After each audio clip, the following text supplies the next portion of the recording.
All right. Good afternoon, everyone. Welcome to the ItCast, Real Talk on Sex. I am your host, Nika Sherrell. The ItCast is our community outreach podcast that increases diversity and conversations on health and sexuality. Through this work, we are creating a world where all people feel loved, honored, and respected. We have some upcoming events this season. The Chase is coming November 4th through 7th. You can learn more at thechase.pet, and that's going to be a really super fun little getaway in the woods. We also have the Global Sexual Health and Freedom Summit coming up. That's going to be on February 4th and 5th, 2023, and we have early bird tickets coming soon. Please RSVP at sexhealthsummit.com. And we're still looking for hosts. So if you would be interested in hosting a workshop or a talk at that event, please contact me directly. If you want to get one-on-one coaching with me, you can visit my Linktree and book a free connection session. I would love to support and assist you with what's going on in your life and make sure you are empowered. You can ask us anything.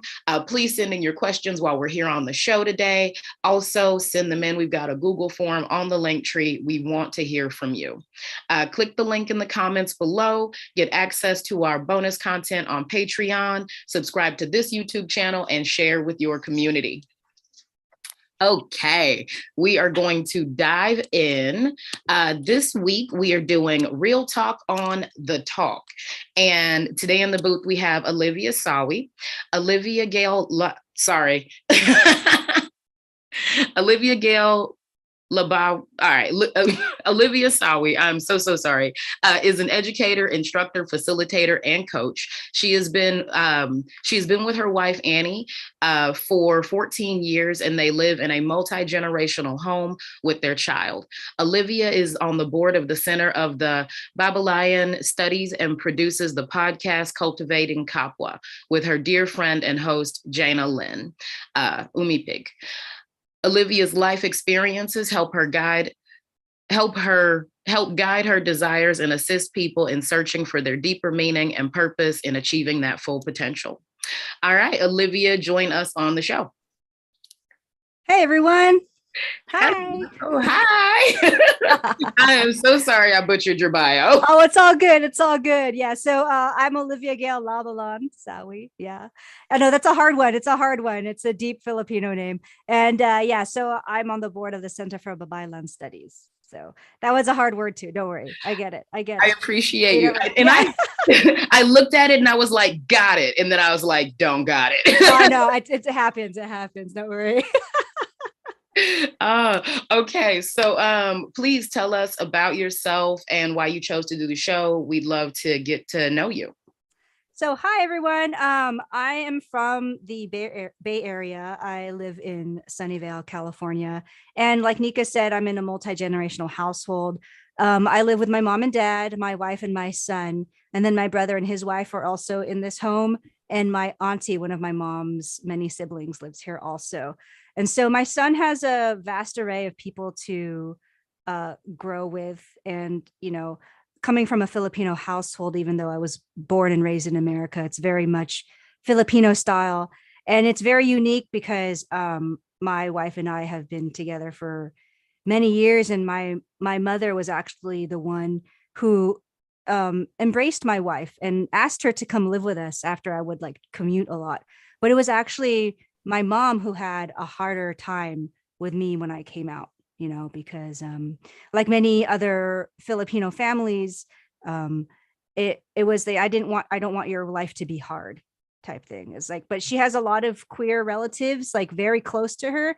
So it was, it hurt in the beginning, but the fact that she welcomed my wife into the home so willingly and freely, and now I think she likes my wife more than me. Anyway, so yes. I am on the board of the Center for Babaylan Studies, and the Babaylan were sort of shamanic figures, mainly female identified, and they acted as, healers, mediators in the community. And in the Philippines several years ago, there was a Babaylan feminist inspired movement. but we're actually thinking of changing our name because we're not people when they see Center for Babaylan Studies, they want us to connect them with Babaylans, which there are many Babaylans still in the Philippines. They are mainly indigenous tribal, indigenous group based. They are mainly community affirmed. They're called many different names in the Philippines, but our role in the community is not necessarily to connect Babaylans and others of that sort to people that even though we have that capacity, but really what we do now is we do a lot of decolonial work and decolonization. And the founder of our center is Dr. Lenny Strobel, and she was one of the first people, Filipino Americans, to write a book about Filipino American decolonization. So that's where we're coming from. We're thinking about changing the name, but we don't know to what yet. And so I host a podcast with my really good friend, Jana Lynne Umipig. She's in the Bronx. And our podcast is called Kultivating Kapwa. And so Kapwa is a Filipino word that means knowing the self and the other, not just like humans, but non-humans also, really understanding your place in the universe and like your connection to others. And so we're in our third season. The first season was when we were talking with Auntie Lenny herself about her work. The second season was just were other people in the community, and our third season is really focusing on decolonizing parenthood. So for me and Jana Lynne, who just became a parent in the last year, it's really about analyzing, or not, like really looking into how us raising our children in a decolonial lens is maybe the same or different than others. But just really trying to see how we're breaking things down for our kids. And I also teach self-defense and martial arts. I've been doing martial arts for over 30 years. I'm a brown belt in Brazilian Jiu-Jitsu. And that's how Nika and I actually met. We were at the Some of Us Fest, which was amazing. I was doing Jiu-Jitsu, y'all. Yeah. Oh yeah. She was great. It was amazing. Great cuddles. Yeah. Yeah. And so my wife and I were really interested in Nika's art pieces that were there. And and I was teaching a self-defense seminar there, and that's how Nika and I met. And so I teach self-defense and self-protection and situational awareness for mainly women identified, non-gender conforming, non-binary, LGBTQ plus folks, mainly BIPOC folks, under the lens of Brazilian Jiu-Jitsu, Muay Thai, and Filipino martial arts. And so I also am a Brazilian Jiu-Jitsu coach when I'm not teaching in schools. I was a teacher for a pretty long time in schools, but now I'm a substitute teacher at my son's school, which I could do everything. I do PE, I teach special ed, I teach K through 5, I do math intervention. So that's just a little bit about me. I just talked for a long time. So Nika, let's do it. Yeah, really. No, that was beautiful, and thank you for, allowing us to get to know you. I know that you mentioned your son there at the end. And one of the things that, we were looking at is this is about personal experience. So like this whole conversation is, as a parent, what does that look like? And as you were talking about decolonization, it's like, it's so deeply ingrained in who we are. I think that's actually part of what makes the talk hard. Yes, absolutely. Yes, I agree. And then just you talking about your son and the work that you do, it's like you've got a lot of experience with children in a particular age group that actually like kind of I would even say gets overlooked in that conversation. Like when I was young, it was like kindergarten, good touches and bad touches. And then it was like nothing. And then here's a baby being born. And I was like, okay. Yeah. So a lot of the things that we're talking about Kalayo with Kalayo, our son's name is Kalayo Falconer Sawi. So Kalayo means fire in my mom's dialect in the Philippines, and Falconer was the last name of a friend I had in high school. I thought it was the coolest name. So no, his name is Kalayo Falconer Sawi. He actually, the way that he introduces himself, he goes to anybody new, he goes, "My name's Kalayo Falconer Sawi. You can call me Kalayo. I have 2 moms."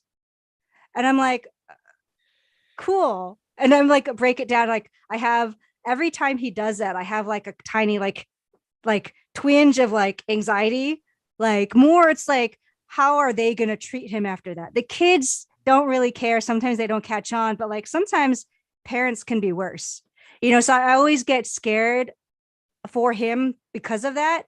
And I'm just like, okay, hi, like, but he's so proud of it.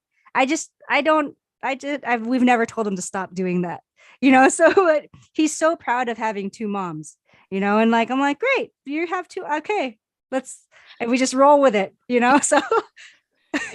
It's so crazy because like, like that's one of the special things about these younger generations is that they're so comfortable. Like everything that we've been fighting for and people behind us, it's like it's blossoming in them. And the fascinating part that you just said, it's like when you came out to your mom, her concern was, I don't want your life to be hard. And now your son is coming out to other people, other parents about you all. And you're like, I don't want them to treat him differently. And like, that's the culture of like being queer. It's like, how are we going to move away from that? And that's like a huge cultural conversation. We talked about geography too. So like, what's it like here versus other places? Yeah, I guess go ahead. Yeah, I do admit it is a lot.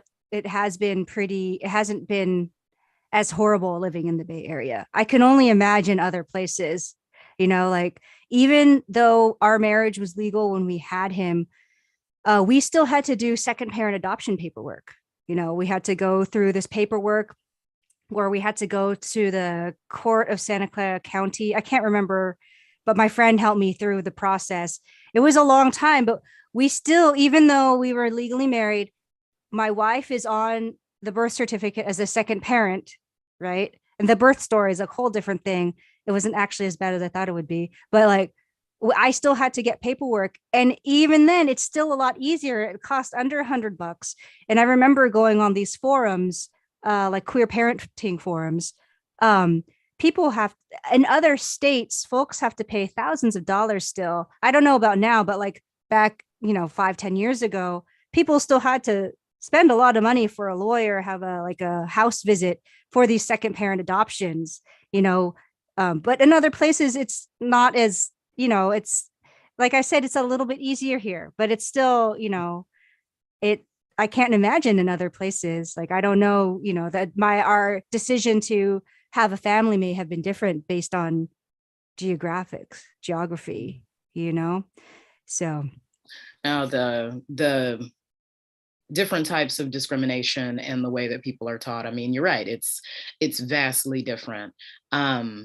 So we've been talking about family structures, and I love that your son is like, I have two moms.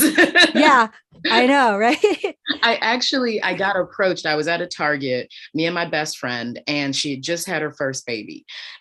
She's white and her husband is Ethiopian. So like the child it's so cute, so cute.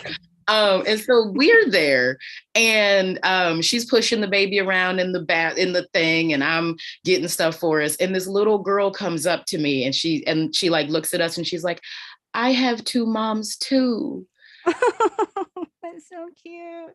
It was the best. And like, I didn't have it in me to break her heart. I was like, thank you. That's so sweet. Yeah, like, I have a little story about that. I mean, it might be related, but I remember before Kalaya was born, I was having a talk with a friend, like in graduate school, I was a mentor for incoming freshmen to the Pride Center at San Jose State. But I had never really done any like LGBTQ queer activist community organizing type things. And, I go to one of my coworkers, Tatiana, and we were teaching together at the time. And I go, Tat, I don't know, I feel like I'm not doing enough for the queer community.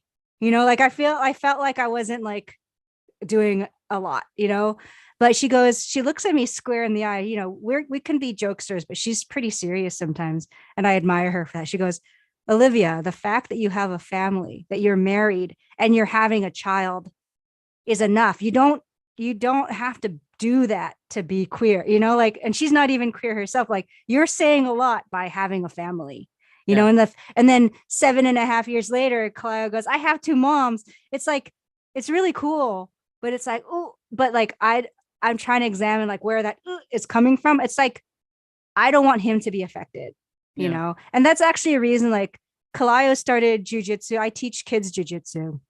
And Kalayo has always taken jujitsu with me, which is hard also because he doesn't always listen because it's my child in a class. But part of the reason I wanted to get him into martial arts in the first place is because I was afraid he would get flack for having two moms, you know, in the beginning, you know, and there was some kind of like proactive defensive type thing.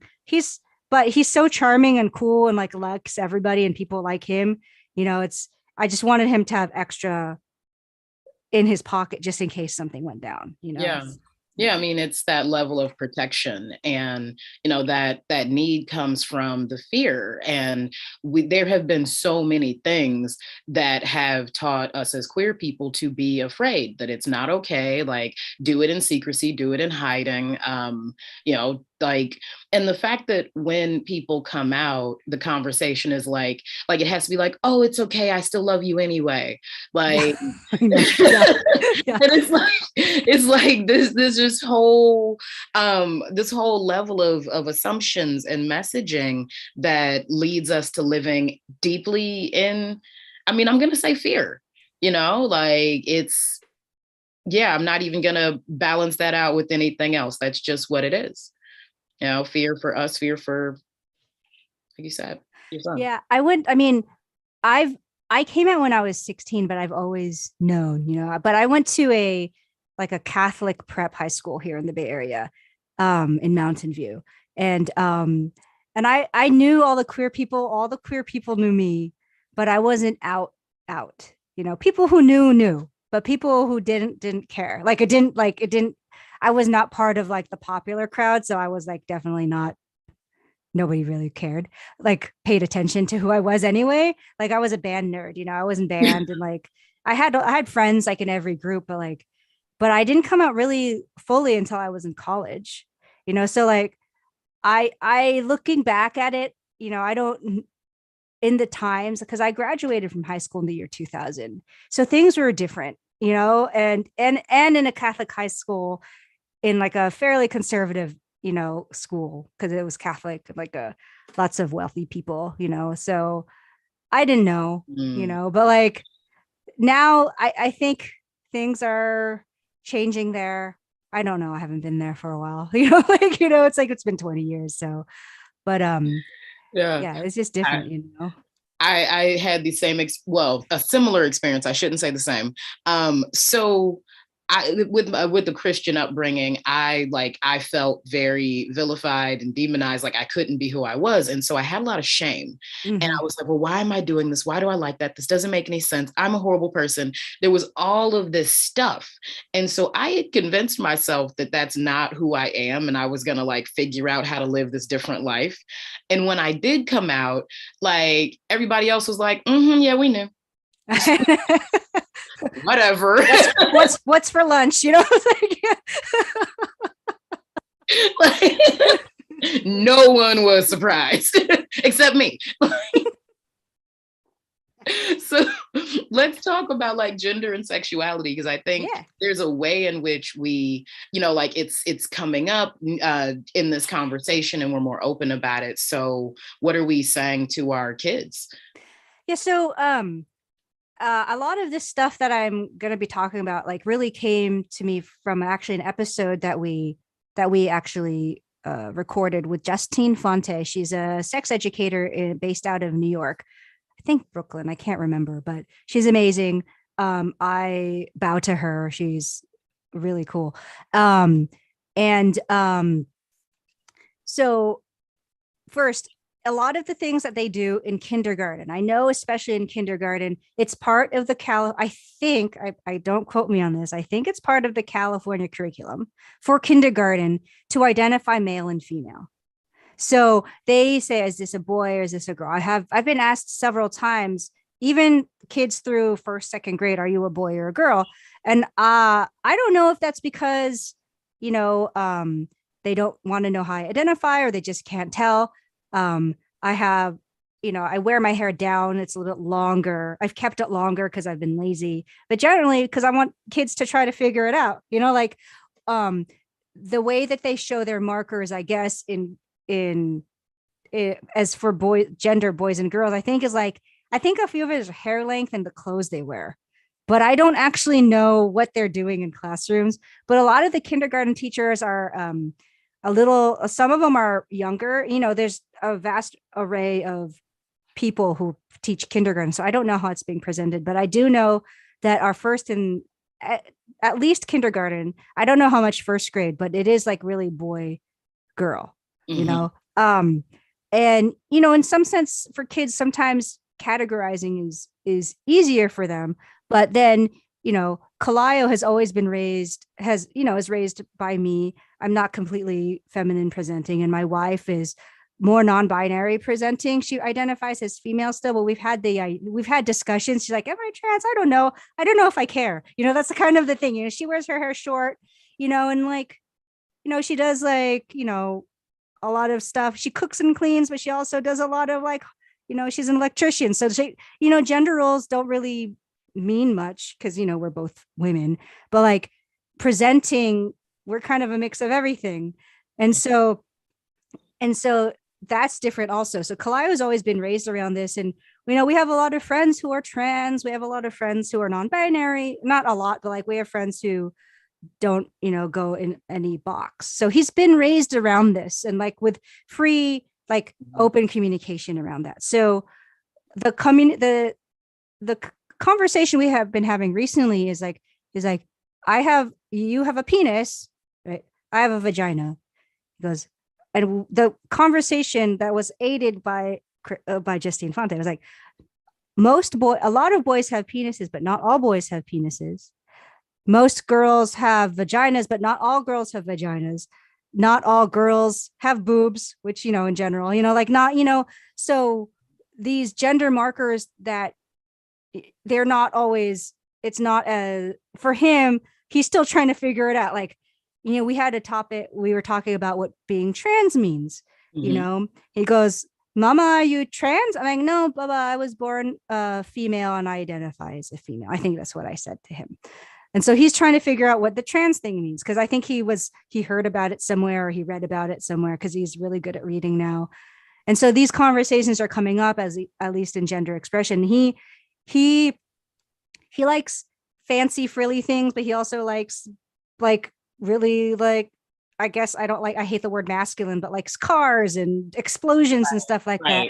And he is like, Mom, I want a skirt because I like the way it twirls. I'm like, we're not getting you a skirt. I'm lazy. I don't want to go get him one. But like, it's like, we can get you a skirt later. But like, I don't know if I'm trying to force him into these roles again, or he just really wants a skirt. And I'm like, okay, he really likes the way it moves when he dances. I'm like, okay. So, yeah. It's fair, like we have these gender normative constructs, and that's the thing that we are shifting. So it's kind of funny, like the way that he's asking questions and like kind of familiarizing himself with this. It's like, it's not as hard for children to get it as it is for adults to get it and create it. So it's like, I feel like their minds aren't entirely developing in these constructs until we put the constructs in there. And it's not easy to let go of, like the whole idea of the masculine feminine prototype. Like, who says these rules have to define us in general? Like the biology versus the psychology. And I'm not like, I'm definitely a woman. I love my breasts. I'm never getting rid of those. Like there's all different types of things. And I love a good button up and I love some combat boots. So here he is. Say hi. We're talking about you. I'm going to open this and then can you go outside the door, please? Sorry. I thought I don't have batteries right now, baby. Please. No, not right. How about later? Here. Not later. Well, later. We're live right now. Go, Bubba. I love you. Pull that plastic out. I think it has batteries in it. Okay, now try. Try it now. Sorry. Here, let me see. I think it works.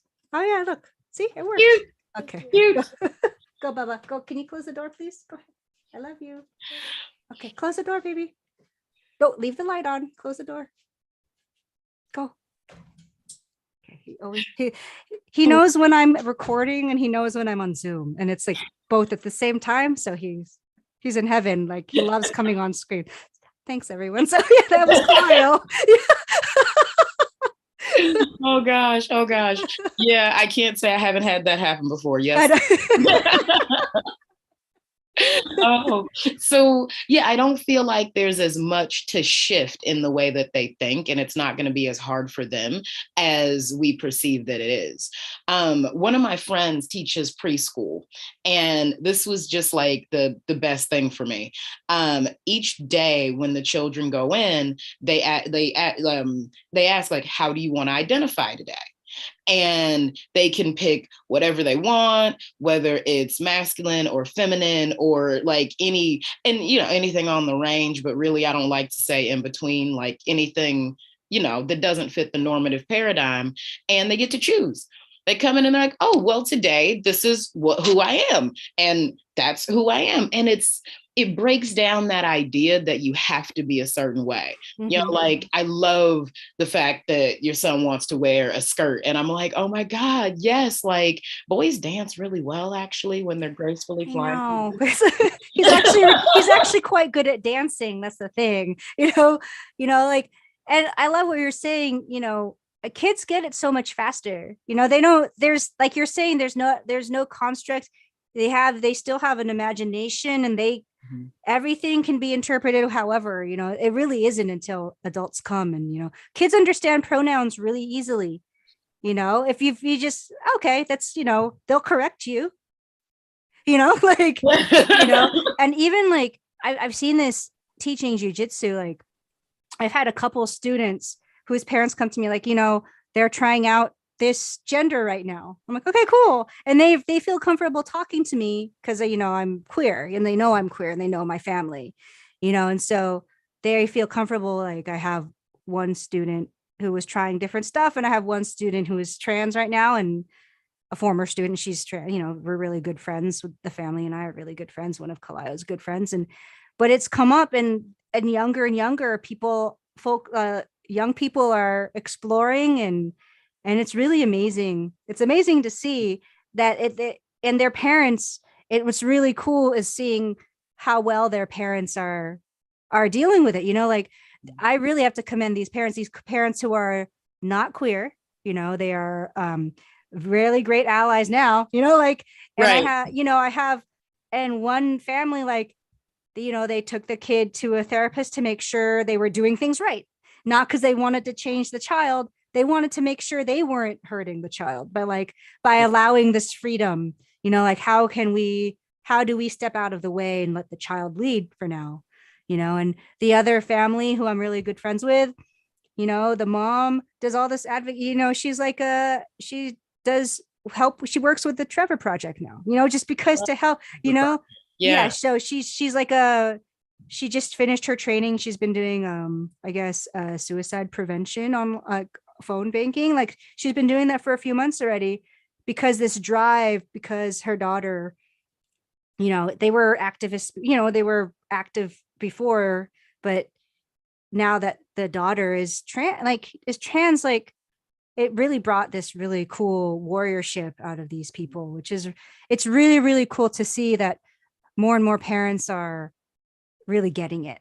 It's like the kids will do what the kids are going to do, but I'm really impressed with a lot of parents, and not saying that every parent is amazing. Obviously, a lot of parents out there are great. A lot of parents out there need help, we're humans too, but like, I really, talking to these groups of parents, I always get teary eyed because as a queer person, if I was a young queer person, a young trans person, I would be like I would sometimes when I talk to them, like hearing how passionate they are about protecting their child, I get teary eyed because I'm like, thank you for doing that, because like I'm getting teary eyed now because it's like, it's so amazing that they're fighting for their children, and like my parents did too, but like it's not easy, and it's amazing that they're doing, because they have no, like, I don't know if they're queer or not. They maybe, I don't know, but like, I never asked them, but just to see they're not like in the quote unquote community as they're in them as themselves, but as parents they are. And it's just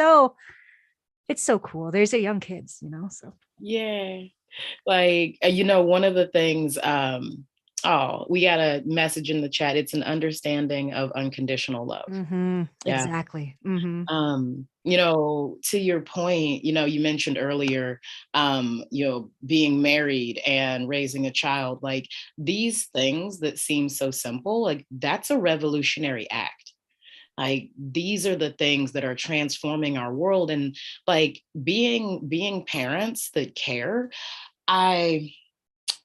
I feel like there's a lot, like the stigma is not necessarily decreasing, but the parental awareness is increasing. It's like, how do I protect my kids, no matter who my kid is? And people think that like they're going to feel that way. And then, something happens and maybe they don't. But standing in this space and shifting that conversation is so crucial. Yes. Yeah. There are a lot of like suicides. You mentioned the Trevor Project. And so a lot of teens especially commit suicide when this is something that's rejected, not accepted from them by their parents. And I'm really hearing that these parents are like, I don't want my kid to kill themselves. Like top of the list of concerns, because that's how the world may treat them. So shifting their own paradigms and their own shames and fears and whatever else is there to be able to make space to be able to talk to their kids and allow their kids to talk to them. Yeah, like we were talking about geography, it is a little it's hard still in California, but I think it's not as hard as other places. There's a lot of resources in the Bay Area, like our LGBT centers, our pride centers at the college level, even community college level, are pretty phenomenal out here. I'm really good friends with the San Jose State director, and they're doing a lot of work, at least to help. If they're, my role as a mentor 10 years ago was to really help these I call them kids, these incoming students, really make sure that they're adjusting to life on campus and to make sure they have the resources they needed in case something happened. So we had the training that I had 10 years ago as a mentor, was some of it was like emergency care, like emergency psychological care, like not full, but like knowing the training. So as far as like knowing who to contact if I need to connect these students to people, but there is more support out here in a lot of places. Yeah, I can't even imagine, like you said, where did you grow up, Nika? Yeah, I grew up in Missouri, Kansas City. And yeah, well, I'll put it like this. It was different for me growing up. And everybody listening out there, I'm actually super curious if you don't mind popping in the chat, like where you are, and maybe even just a blip of like what your experience is there, so that we can include it in this conversation and future ones. But like I mentioned, I got Good Touch, Bad Touch birthing video, and there was a lot in between that like I stumbled across on my own. I was exposed to sexuality at a very young age. And so like I knew they weren't really clicking together for me, but like there were some obvious things. And I remember, so my mom had the talk with me. Very simple, very quick. She looked me square in the eye. She said, "You can ask me anything." Period. I never asked her a single question. I didn't do a lot. I didn't do anything. I was like, nope, I'm never going to have a question to ask. We're good. And like the best part about that is if I go and I ask a question, then I have to admit what I actually know about a particular subject. And that's where things get a little awkward, a little weird because of all the shame. It's like, my mom was super open. I mean, super loving. Like there was never any, you can't talk to me about this. And I think that space, just being open, is a huge opportunity and way to actually protect and teach your children. Because like, I didn't ask my mom, but I read every single health pamphlet I could. And then I switched to Cosmo, and then I was like, Mom, I have questions. So it was, yeah. That was my talk experience. In the schools, I do know, like, very Bible Belt, very hetero. There was a lot of just scaring us out of having sex. It's just, like, it wasn't, I don't even know that it was like, don't do it. It was just like, if you do it, all bad things will happen. All the bad things. Yeah. So yeah, it was one of those frightening conversations that didn't have to be scary. And I think they did pretty good. Like, there were a lot of places that didn't have any of this. And I think the fact that, we had different elements of it is very, very important. We talked about entertainment earlier. Oh, yeah. And yeah. And we're looking at messaging. I just had this moment of like, what does sex ed look like in specific and varying neighborhoods?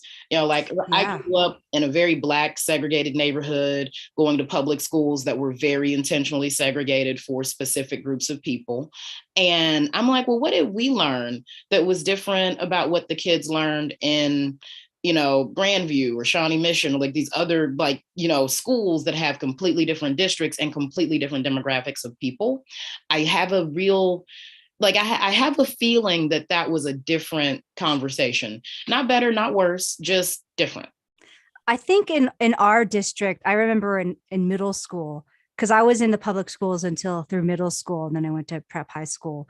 But like in my middle school, it was very much like, this is the biology of it. There was no real, it was like, here's the penis and here's the vagina, and this is what happens, which I had known to an extent. My mom's a nurse, so, and I learned how to read when I was young, and I would always ask questions. So I knew that part. But the other stuff, what kids would talk about, I learned from them, and I wouldn't ask my parents, because maybe I was embarrassed too. I was probably embarrassed to ask my parents, because they never really talked about it except for like the biology part, but even, but my sister-in-law, she is just, my brother just turned 31. I think she's turning 30 this year. She grew up in Pennsylvania. And we joke about her because she's still really squeamish about like sex and stuff. She's 30. And she, even as a 30-year-old, she was raised abstinence only in the schools. Mm-hmm. And so she's still really squeamish about it. And also culturally and in her family, they don't really talk about sex either. So that's a different place. That's like a different place. I don't know how it is other places around here, but a lot of what I learned was basically from, media, mm-hmm. and also friends, but nowadays, like there's so many movies out there directed towards teens that are very, like, there are lots of sex. Some of it is sex positive, some of it is not, but even like the movie, have you seen, I asked you this, I think, on Hulu, the movie Crush. Have you seen that one? No. It's really funny. It's like, for, some of these high school movies are really difficult to watch as an adult, but I'm like, this one's funny. But it's like, they're in high school, but the themes they talk about, it's very like, they talk openly and freely about sex and gender. And I'm like, oh, and even like kink in some ways. And mm-hmm. I'm like, huh, interesting. And then you look at like other shows, like, let's see, what are other, like, I don't know what shows teens watch anymore. Like Euphoria. So shows like I haven't even watched Euphoria. It sounds really, it sounds really depressing to me. I'm like, that seems too true to life. I don't really want to watch stuff like that. Which I know that it's an amazing show. I've seen clips. It's just shows like that. I need an escape in my TV, but shows like that, like they talk stuff really about it. I don't know what the messaging is right now, but a lot of kids are learning from these shows, and so, and then like we said before, it's like, it's so weird that more of the world. Oh yeah, exactly. Yeah. Pretty Little Liars. Exactly. Thank you, Betty. Yeah. But it's weird. Like I said this before, it's like, media these days is so much more sex forward, but the conversations, I think, are becoming, at least within like multi-generation, like intergenerational talks about this, are less and less, like even seeing like how policies are like like lack of sex education and like abstinence only stuff, but there's more sex in film and TV and, you know, even like online streaming, you know, so it's, I mean, and it keeps growing, and it keeps sex early. I love sex education. There's a whole crap ton of sex in that show. Oh my gosh, I haven't even watched it. I've seen clips. It's very sex positive. It's very sex forward. Like the conversations around homosexuality and trans and things. It's like, this is very welcoming, which I thought was amazing. I agree with the like, there's these little things that they put in TV, and I'm like, I have seen so many teen dramas where there's an affair between the teacher and a student. And I'm like, it is so common that I'm like, I feel like we're teaching people that this is an okay behavior. Yeah. Like, like there's no like, well, hey, if you know a predator that is grooming you, like maybe talk to these people. And it's like, we don't have that language and we don't talk about it. And it's very dangerous. You know, it's very dangerous. And also another thing with that, also, this is another tidbit that is interesting to me. My cousins in the Philippines, they're learning English from YouTube. And Kalayo met someone at the airport because we were on a long layover. And one of the children that he was playing with is learning English from YouTube. And you could tell just by the way that they're talking.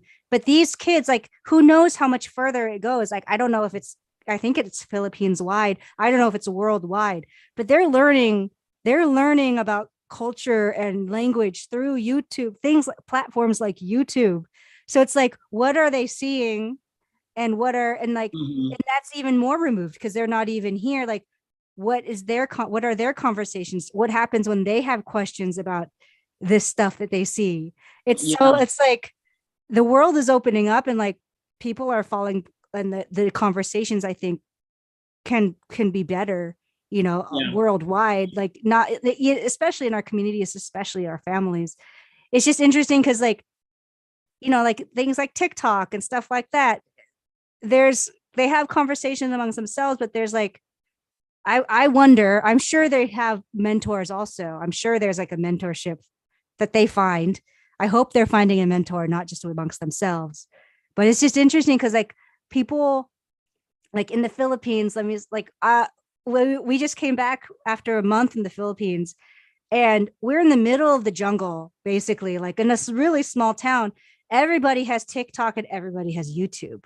So what are those conversations like in this new world? You know, like there's more and more everything out there, sex, drugs, whatever. But I don't know where those real conversations are happening. That's my thing. I don't know.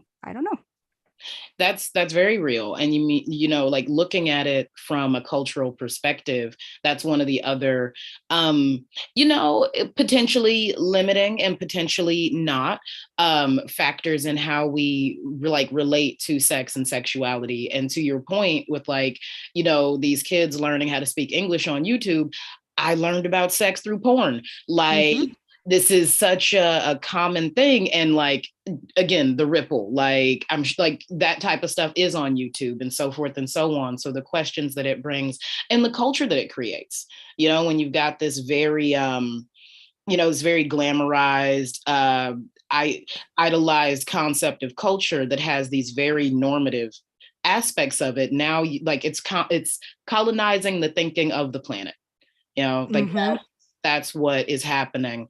And I can't say that it's new. We just have internet so we can see it closer. Oh, yeah, absolutely. Yeah. We talked about cultural sexualization.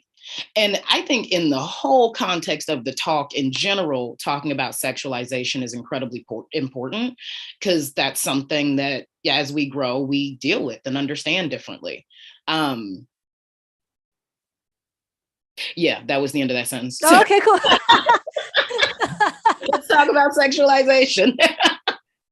Yeah, like as far as cultural, like, I mean, I never really faced that as much because I never really presented as fully feminine, like, but I have a lot of friends who are highly sexualized, who are Filipino, like my co-host on Cultivating Kapwa, like, it's like exoticization, especially as Filipinos, because, they're, because of the whole American colonization, there's like a whole fetishization of like not just Asians, but also like not just Filipinos, but Asians in general and other folks, I never had to face that, but it's a scary thing because like these children are so young, but they're getting sexualized. And like, and that comes from not only culture, but it comes from media. But again, we're not having conversations about it, and like, how do I lead my son to not, to like, have that respect for every, how, what the question for me is, how is that conversation going to come up with him?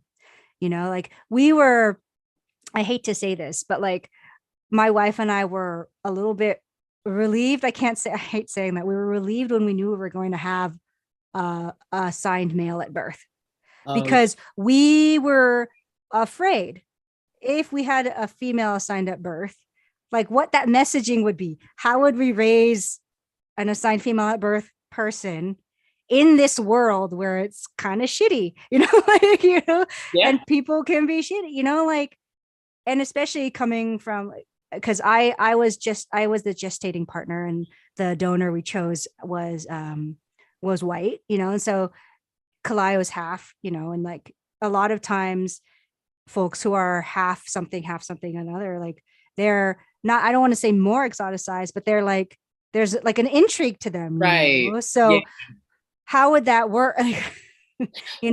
It's like, sexualization comes in many forms and factors, so like we're talking about the exoticism of Asians, and like this whole, like there's a lot to it. I've seen it. And like, not even just the people, but like I mentioned, I'm like, it just theoretically in my world, if you came from the Philippines, it was a gorgeous tropical island. And I went to high school with these two Filipino girls, half Filipino, half Black. And I was like, why would you move to Missouri? Like, what are you talking about? And they were like, there's work here. Like there was a whole different conversation. And, it's like, there's that theoretical, like, this is juicy and yummy and better. And the way in which like they got sexualized versus the way that I get sexualized is completely different, with completely different roots to it. And it is about like a level of protection for young girls of color. Like it is so broad. It's so broad. Go ahead. Yeah, I often wonder, like, did I grow up presenting myself this way because I didn't want to deal with that? Part of me wonders that, but also I'm really comfortable like in the clothes I wear. But also part of that is like, I don't really wear a lot of makeup, like part of me wonders if I was trying to protect myself from that at a young age, because I saw like a lot of other people get, treated really differently because of it, and it was scary, like, because at a young age, I was questioning my sexuality anyway, and like, but part of me wonders, like, do I not like doing that because of that, or because I was just comfortable the way I was, you know what I mean? In this, like, I realized that when we talk to our kids, having them understand what it means to be sexualized is incredibly important, because there's some fine lines is not the word. There's some fucked up shit that happens to a lot of young women and young boys when they're stepping into this space and adults are sexualizing them. Like, oh yeah, well, she's 14 or she has hair down there. That's a gross one anyway. Like there's all these ways in which like young people are getting sexualized and not knowing it, not knowing how to protect themselves, seeking love and validation and affirmation and affection and all these things because they don't understand the difference between being loved and admired versus being sexualized. Yeah, like one thing that we have to be really clear with Kalayo is he loves hugging people and he's really cuddly. I'm like, okay, so Kalayo, you can't touch these areas. Like don't touch don't touch privates and don't touch these areas, and nobody touch those areas but you on yourself, and also, but all like, that thing, yeah, the don't touch zone. Okay. But also he's very complimentary about people. He's very charming. He goes, I love your earrings.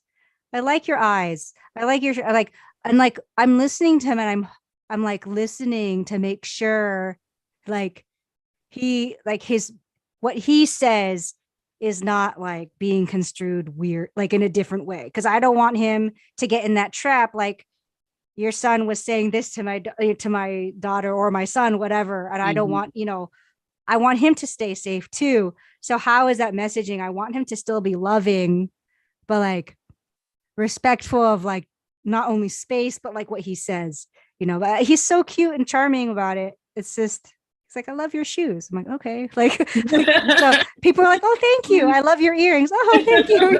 So, but like you said, like, at the same time, I don't want him to sexualize. I don't to sexualize him. I want to make sure that he's respectful, but he also doesn't think what he's doing is bad. But how do you draw that line? Like, how do you like, that's a different conversation coming up too. So, I love what you said about like, I forget exactly how you said it, but you're like, you don't touch these places on people, and like you can touch these on yourself, but it wasn't like good touches and bad touches. Mm-hmm. It's like these are areas that are private to you, mm-hmm. Until you want to share them. And like age appropriate sexual education is so critically important. I know we talked about that as well. So, like your son being very young and what that conversation looks like compared to someone who is much older, and what that conversation is going to look like. And it's an ongoing conversation. Oh yeah. And like he started like, touching his penis. I'm like, that's great, but you have to do that in your private time. Like, that's okay. I don't want him to shame him. I'm like, that's fine, but that's a thing you do in private. He goes, why? That's just a thing you do in private. And like, he used to sleep between us in bed. He's 7.5, and we don't really care to kick him out because he gets nightmares. So like he gets night terrors a little bit sometimes. And so we just, during the pandemic, he would just sleep in our bed. He just got so big, and like kids do this thing. They like to do an H and they kick. I go get kicked and like knee in the ribs. So we have like a cot by the side of our bed. And so we're like, okay, Kalayo, do you want to start sleeping in your own bed? And he goes, no. I was like, and we were telling him there's going to be a time where you're going to want to be alone by yourself. He goes, why? There's going to be a time you're going to want to be alone by yourself. And, we're just like getting him prepared for that. And like, you do this in private, like, so we're trying not to shame him into like exploring those things, but at the same time, like you need to do it privately. And luckily my brother is in the house and my father is in the house, that he has people to talk to, like men to talk to. And it's like, it's going to be private soon. So you gotta, like you can touch it. Yeah. Yeah. Like learning that kind of thing. Oh my gosh. Like this conversation could go on forever. It's fun. Oh my God. Private places. Maladaptive behavior. That was the last thing that I wanted to put in there, because, as you mentioned, like doing this outside of a private place is very different than saying, don't do this at all, you're going to hell, or like whatever the variances are. And so removing that element of shame and saying, hey, this is okay, and this is how you want to go about it, that reduces the amount of shame, fear, and I would say even experimentation. Look, masturbating is I think it's very important. And I read this thing online that this woman was like, giving my kids the talk. I said, the first person that you should have sex with is yourself. Okay. Yeah. Yeah. Yeah. Yeah. So I'm like, these things are very important. And I love that you aren't teaching him to be ashamed, just like, hey, you want a minute, it's okay to go do that, like that. Yeah. I like even as we say, we tell him, don't touch your penis. And then we like think about it. I like both Annie and my wife and I both think about it. When you're here, you could go in your room and do it. Like we have to make sure, like it's a constant check-in with ourselves too. It's like, what, as a parent, like what is the messaging we're saying, but especially about this, we want him to be able to explore that, but not here. Like go to your own space. Like it's okay. You're going to do it anyway. Just go to your own place. We don't need to know. Exactly. Yeah. Yeah. And he does stuff when it's like, he wants us like he wants our like closer, like he wants things closer to his penis. It's like, no, we don't do that. That's nobody does that but you can't, unless you tell somebody that can do that, but generally nobody goes near your penis, because even if you like it, don't do that, because that's number one, other people can be uncomfortable. Number two, it's unsafe for you. Right. So it's like, we're trying to get the mess, it's a day-to-day process. It's a moment-to-moment process. We're trying to smooth it out, Yeah. Ongoing conversation. Always. Don't be afraid. Oh, okay. This is incredible. Olivia, would you like to share anything else before we wrap up? Last final thoughts, tell us about your work, any of that? Oh yeah. Thank you again, everybody. The podcast that thank you, Nika, and thank you, Betty, for having me on the show. It's really cool to get to talk about this. Usually when we do Cultivating Kapwa, I'm usually the producer. I don't talk as much. So this is nice to get to talk. Not that I can't talk, but I just don't, because the conversations going on in our podcast can get pretty deep too. So so the podcast I have is Cultivating Kapwa. It's spelled with K's. Cultivating is cultivating with a K, and Kapwa is Kapwa. You can find us on Spotify and Google Podcasts and other places. You can find us on Instagram. I also teach at a Muay Thai school called De La Soul Muay Thai in Sunnyvale. You can find us on Instagram. I teach jiu-jitsu there. I will be starting an adult program in September. And also in a couple weeks, I'll be teaching a self-defense seminar at Klexicon, which is the shirt I have on today, which is a LGBTQ plus fandom convention down in Anaheim this year. And Annie and I will be teaching the self-defense, self-protection, situational awareness workshop down there. And we'll also be helping in the main stage area where all the talks are happening. So come say hi and find me on Instagram at Olivia of Doom. Boom. That sounds like very much a martial arts name. Yeah, it was actually from college. And I just never changed it. So I don't know. Don't. Perfect. Awesome. All right. Well, thank you everyone for joining us today. The ItCast is our community outreach podcast that increases diversity in conversations on health and sexuality. Through this work, we are creating a world where all people feel loved, honored, and respected. You can check out our upcoming events. We have the Chase happening November 4th through 7th. You can learn more at chase.pet. And we'll have some more links for that. The Global Sexual Health and Freedom Summit, we're going to have that February 4th and 5th, 2023. Your early bird tickets are coming soon, and you can RSVP at sexhealthsummit.com. Get some one-on-one coaching with me, reach out, book a free connection session. You can do that through my link tree. Ask us anything. Again, we like to talk. So send us, jump on in here. And then I'll get access to our bonus content on Patreon. Check out the bonus content. We're heading into the after chat. My phone just rang. I'm sorry, y'all, was very unprofessional. You can learn more about our show at theitcast.com. Subscribe to this YouTube channel and share with your community. We will see you here next week.